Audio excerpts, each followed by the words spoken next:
we began in the aftermath of the portal. Yes.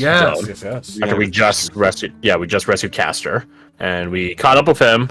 He seems exhausted, but anatomically okay. He said he had some stuff to tell us, which I don't think he actually got around to telling us. But we went back to the Chrysantine Hold, and we sort of split up. Bossing Say story style. Everyone had their own little thing they wanted to do. Clint talked to Julius about a new... Was this on the way back? Yeah. We split away from the main group. It may have been a little way. Oh, I'm so sorry. The group split. Some people went to Boggy Willow, and we got a little trip down memory lane. Seeing all that's still there. And, well, what little is still there, as well as some aftermath pieces of what happened back in Session 0. Pie's technically still there in a weird infested way. We did go to the basement of the orphanage and saw that Teresa's noble house had a cache, I'll call it, a hold that needed to be activated with water from the lands that they had claimed to, as well as it had to be a blood relative. We did get the waters from the lake that Bradford almost drowned in back in Session 0. The tower was empty, and Quint left a message to the creature that was once there that just says, "I won." Now I'd win. And we went back to the noble chest, I'll call it, and activate it after a cheeky trick of using Teresa's own spilled blood in her darkened form and filling the... it was a gargoyle, right? That was like... it was a ram. A ram, my bad. Right, ram. That was a noble house. Ramgoyle. Ramgoyle. And then we got a lightning hammer.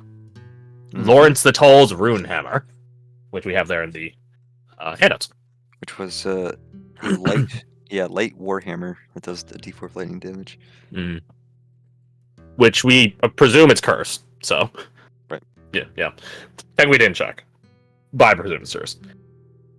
On the way back for the other crew, Cleo was sort of grilling Tu about his increasing paranoia at all the eyes that he keeps seeing. And I think it was Tu snuck away first. He did. He did. Well, you asked him, like, "Hey, is everything all right?" He's like, "Yeah, I'm totally fine." And then he snuck off, and then you followed him. The least kind, totally fine you'll ever hear. Similar to Edgar Allan Poe's Telltale Heart, he eventually got too much.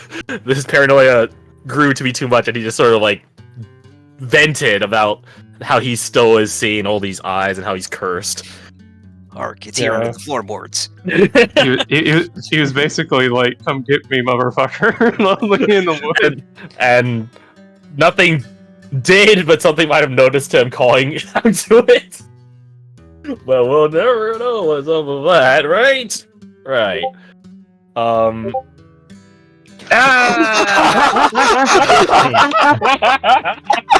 You guys are perfectly in sync with that gift. Oh my god. That was not even 5 seconds after that. That's awesome. Yeah, bro. God, I want to watch that movie again. So then we returned back to the Chrysantine Hold. All of us. And then we all split up, doing our different things. Clint went to talk to Julius about having a rent-free tenant in his head again. And Julius is like, "That's bad. But at the same time, maybe it was just always meant to be. By the weird quantum nature of fiends, maybe it was just always meant to be." Which was an assuring answer, but it was a fair answer. Let's see. A number of different things happened. Jericho went to go talk to... Yeah, he went to go train with Maven. Yes. Yeah. Which... And you also, during that training, debriefed him on returning to the massacre site, which I realized I sort of forgot, my bad. I'm very Oh yeah, I guess you scatterbrained right did. now. I'm very scatterbrained right now, but hey, we can cover it right now. I remembered it, yeah. But I totally I remembered it so hard that I didn't even realize you didn't recap it. Check. Yes, we returned to the site of the massacre one shot. Went into the tunnels that Emil had sort of scarpered off into, that were overrun, and found a like a headstone of a high end marble that had been brought there presumably by none other than Leona, and we saw a candle in front of it that we determined through like super powered means was relit several times, even going so far as to determine how often it had been lit.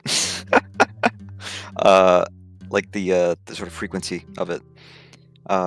Jericho left his flowers, the lilies of the vale, and his old farming implement, his little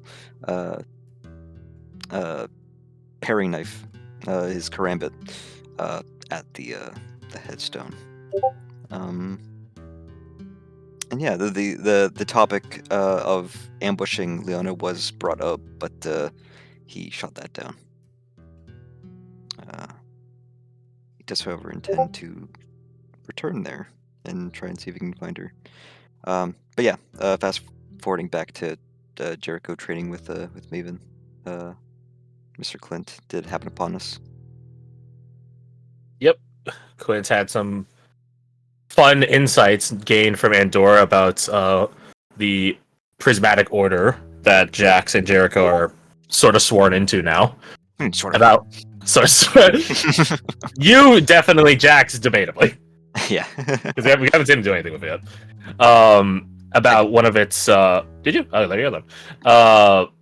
It's one of its grandmasters. Its youngest grandmaster, I think the 32nd grandmaster, was none other than Nazareth Sereno, the prince of Byzantine. Mm-hmm.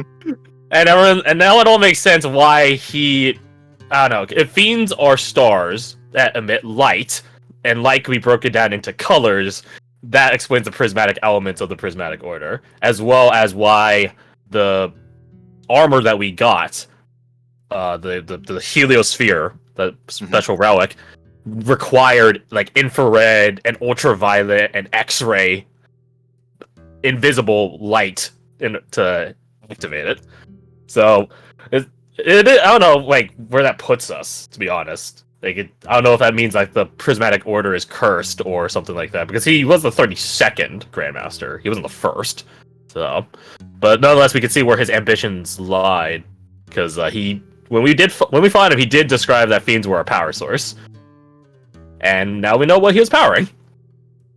His prismatic capabilities. Meanwhile, I believe everyone else went on a bit of a field trip to Almira. Yeah. Yep. Two wanted to go to Almira in order to follow up on a lead, I'll call it, of he didn't disclose it to anyone, but out of game, he was following up on the relatives of one of his fellow ranger watchmen, giving them I don't know what the term is, like condolences of service or something like that. Like it's the equivalent of writing a letter home, except he did it in person. He basically gave them the folded up flag. Yeah. Yeah. I'm sure there's a term for that procedure, but it escapes me currently. And it was actually in Andorra. He just didn't want to tell people. Oh right, yeah. He ran across the bridge. Yeah, you guys went across the bridge, right? Doran accompanied you guys, and I believe it was Doran and Bradford and Lucian. Was Lucian in that duo, that side trip? Yes, he was. He went to Almira. Bradford, Lucian, and Doran split off. Yeah. In Almira. Yeah. Well, by my own goof up there, it was more Bradford ended up splitting off in his own way, and then Lucian and Doran went their way to go get Doran's package from his father. Why'd I say it like that? Don't ask. Doran's present and package from his father, despite having not conversed with him in 7 years, leaving on bad terms, was a set of family relic armor, which was fucking tricked out, and we could see what it looks like there on his token now. It can levitate, it can do your taxes, it can make you dinner, it does a lot of different things. And the rationale, because the question is like, why would his father send it now? And the reason why he sent it now, maybe it is a father's love tucked back there in a sort of emotionally distant way, but at the very least, there is a noble honor reason of, if you're going to be representing our house during the exhibition match, you're not going to be a bitch. So they gave him the armor. And, again, it is fancy armor. And a fancy sword staff. Yes, the sword staff. Which, we don't know what that does yet, do we? It kind of like amps up his magic or lets it pierce shields or something. Oh, right, it's like a spell carver. A spell sunderer, rather. Which would be pretty handy against any of the blood cloaks that are heavy set in magic. I just don't know which of them are. Probably this guy that has a cool light in his token. Let's see, where is he? This guy right here. The purple light in his hand. Yeah, probably Yeah, that one. But it's, guy, it's probably that also, it's also this motherfucker right here. Oh yeah, the guy that doesn't looks I like don't a know if he has Halloween arms. City. He does. You can see. Yeah, he just has his arms tucked away in his little sleeveys of his straitjacket. Armies and sleeveys. Aside from that, we will be going to this gathering hall, which is not in the God's Eye. But I think we might have some stuff before we get here. Procession today? I don't know. I don't know. I would agree. There you go. We have some people that will be arriving late. But we'll get there when we get there. I think that's it, but that being said, I was totally scatterbrained for that, so anyone feel free to chip in. Did you recap that Carolyn and Flora? Or I'm missing an action, but They did go on a trip. I don't know if that is the case right now. If we're retconning it or not. That was gonna be the narrative explanation. Mhm. Or for the hike, which we now know is happening in April. They can be on a trip. Okay. yeah, Carolyn and Flora hopped in a Del Troyan van and drove off They- towards- I believe Carolyn's aim, and then as a sister she asked Flora if she would be willing to accompany her, is she was going to go pursue Zion the Wanderer, the guy with the green-eyed wolves. Despite, normally they would have blue, but he's green. Mhm. Who knows The why? green-eyed monster. Green-eyed monster. We don't know he's a monster yet. Oh, the Green Monster like the Red Sox. Oh, what the Sox, baby? Go Sox! Quinn walks in with a Red Sox cap. Wait, where's my disguise token? Wait, yeah, where is that? Yeah. That's right. Yeah. I need to put that token on the map for myself. Your cousin from Boston. It's Boston, not Boston. Boston is New York. Boston Somebody wanted market. to throw up. Something cringe, Alec. Stupid Yankee. Why did you just call me a fucking Yankee? They're all did. Yankees. The Yankees from New York City, dude. I need you to make a character that is just a Bostonian. Over Like, my you- dead body. Like a bloody. Understandable. Have a nice day. Oh my gosh.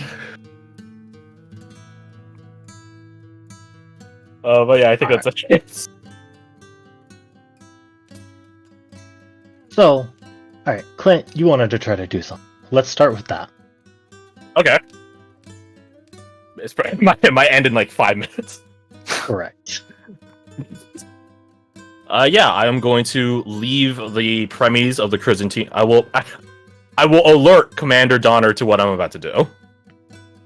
And then I'll leave the Cryzantine Hold's perimeter and then try to parlay with the prince in Clint's head. Hmm.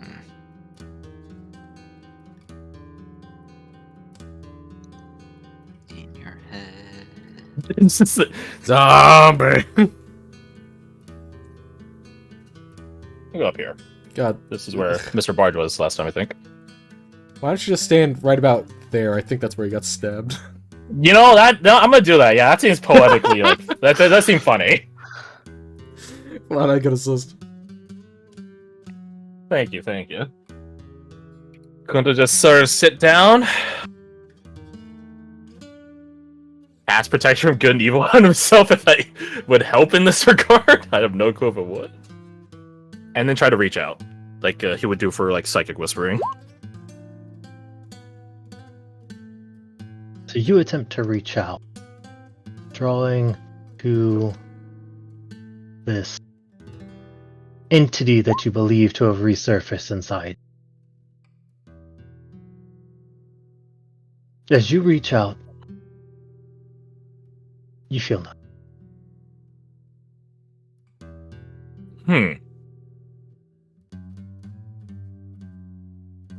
I'll double check to make sure I'm alone now. Well, as long as I can be.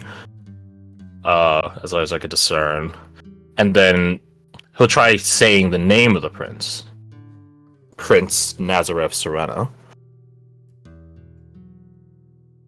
I guess I'll telepathically say it. As you do so, you feel a heaviness inside your chest, That means it's working. but nothing. He'll keep trying it to see if anything changes. But if not, then he'll add one final piece of, I know you're in there. There's no point in hiding. Let's have a talk. We can come to a mutual beneficiary alliance. You reach out once more, trying to contact, and you're left with only a somber silence.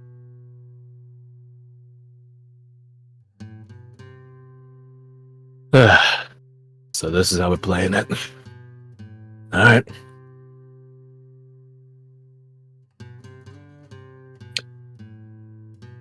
He's gotta get up and head back inside. You get up and make your way back inside.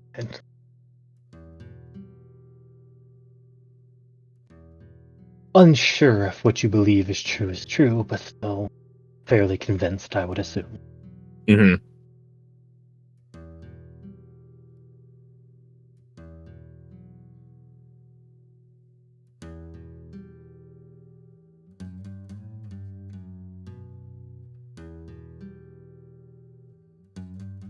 Mission accomplished. Blue-brained.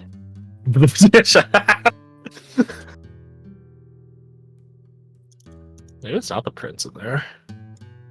I don't know who else it would be, though. Indeed, yeah, tough choices. Where the hell is my world map? You were just on it. I know, and now it seems to have disappeared. It's even labeled, and I can't find it. There are too many maps, man. You need your folders back. No, I really should have just played on my laptop there. Literally 4 to the left, or to the right of it.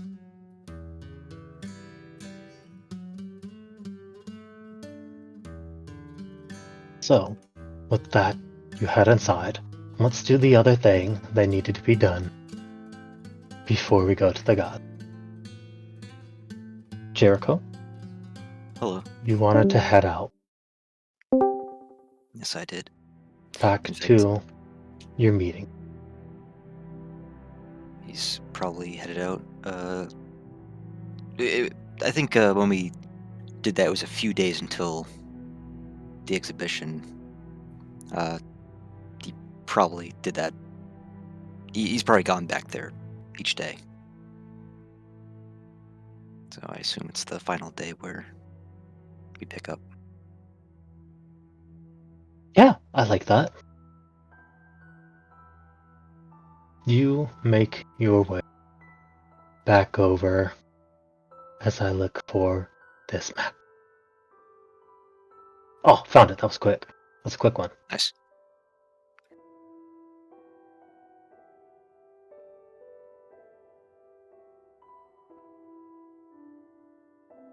You head over to this still silent place, this effigy of death and despair.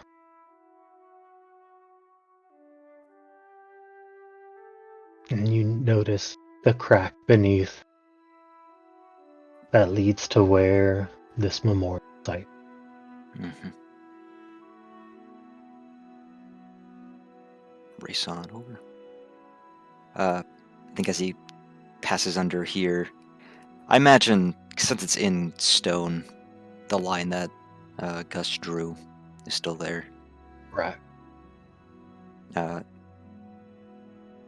think he just very gingerly runs the length of the blade along that crack and steps over it.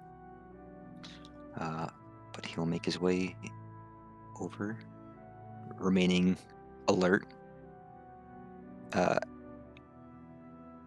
expecting it, if she's here, expecting to be jumped, if not to be killed, at least to have a point be made. If you think that warrants a perception, then I'll roll it. Otherwise, makes his way Absolutely over. roll a perception.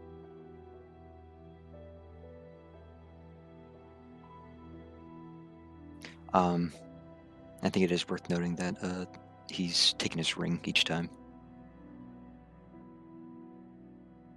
Oh, that was the GM. Want me to re-roll it? No, that's fine. Okay. You look around, thinking that, well, there might be a jumping in your future. As you do,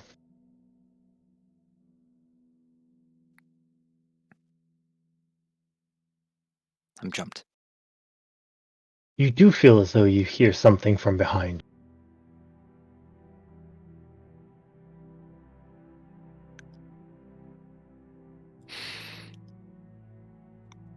In that split second, what does it sound like?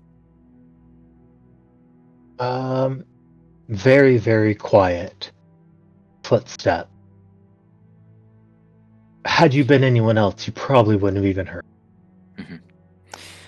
It's behind me. Correct. I'm going to turn around, spinning, fully expecting to turn around and then be attacked from behind. That seems like a neat trick. I'll try spinning. As you do, you hear coming out from the tower behind you. And see Captain May. Oh, dang it.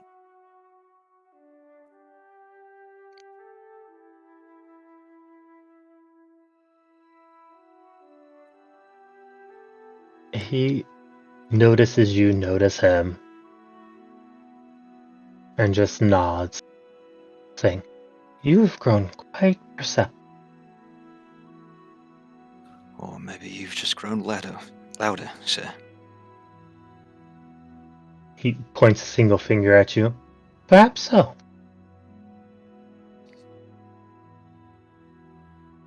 What are you doing here? I think I do make a point of holding my hand up, showing the ring.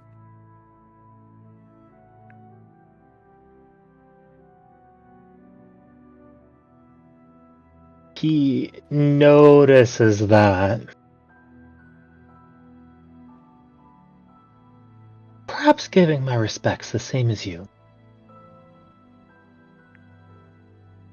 Does it make any indication that I should remove my ring?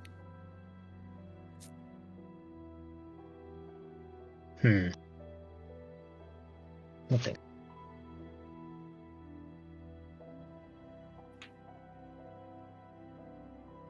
No. No, I don't think you would. Okay.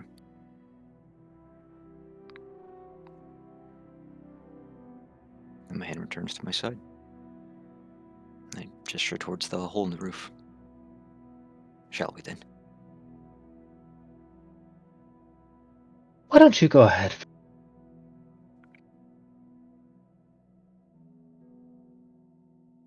Can I insight check?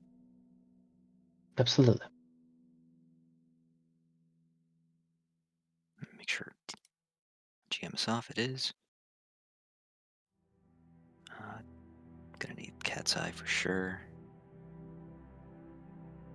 Holy shit. Yeah, 25.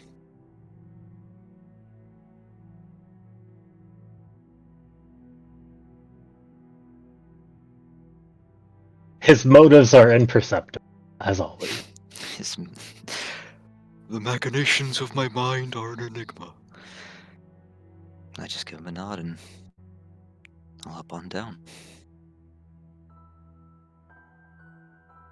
Brother's out here casually getting a 31 before modifier.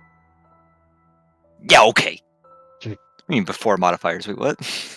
Yeah, Like like dice extra and dice shit. to add on to it, yeah. Oh, yeah.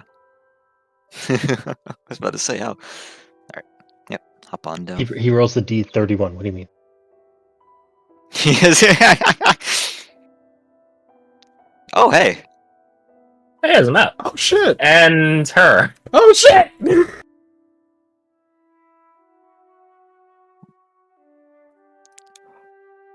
Surprise Pikachu. She's here? The person I came here looking for? Wait, Ah, I didn't plan for this. I wasn't expecting a map.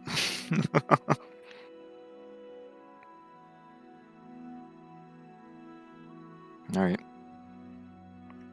Perception check. Yeah, roll it.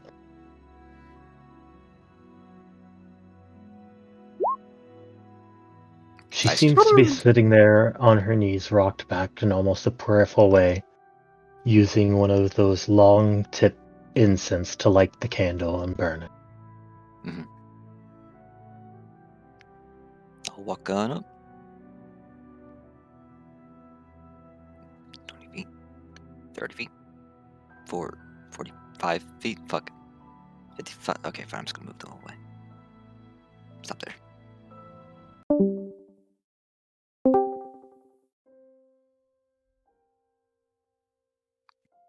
Did you make any movement as I get to this point? She seems to sit there, but takes a deep breath. Did you come to ambush?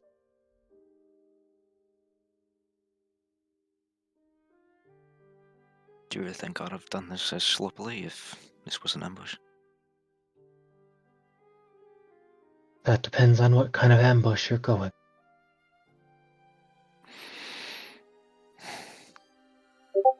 That's a fair point.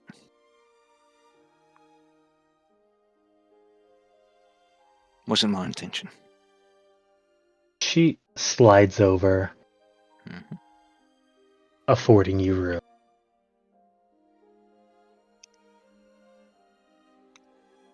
Walk over. Sit on my knees. Place the blade down, flat on the floor between me and the tombstone, gravestone. Does it look like the flowers or the dagger had been disturbed at all?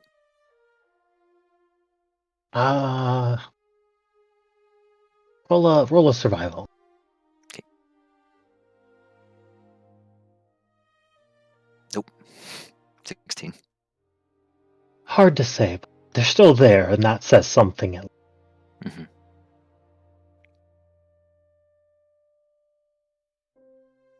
I assume she has her Glaive, right? Correct. Mhm. Although the glaive looks very ornate, and it splits at the top, and almost radiates a magical aura from it. Mhm. Seems she's found new toys as well.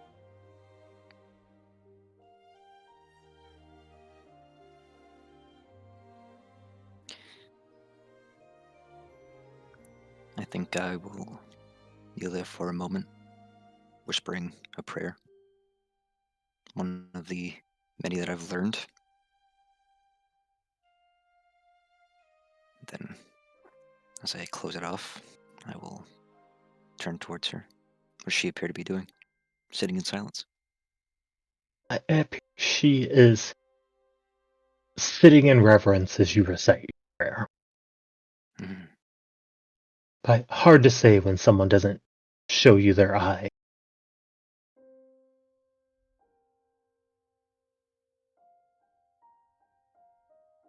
You've changed. Had to grow up sometime, didn't I?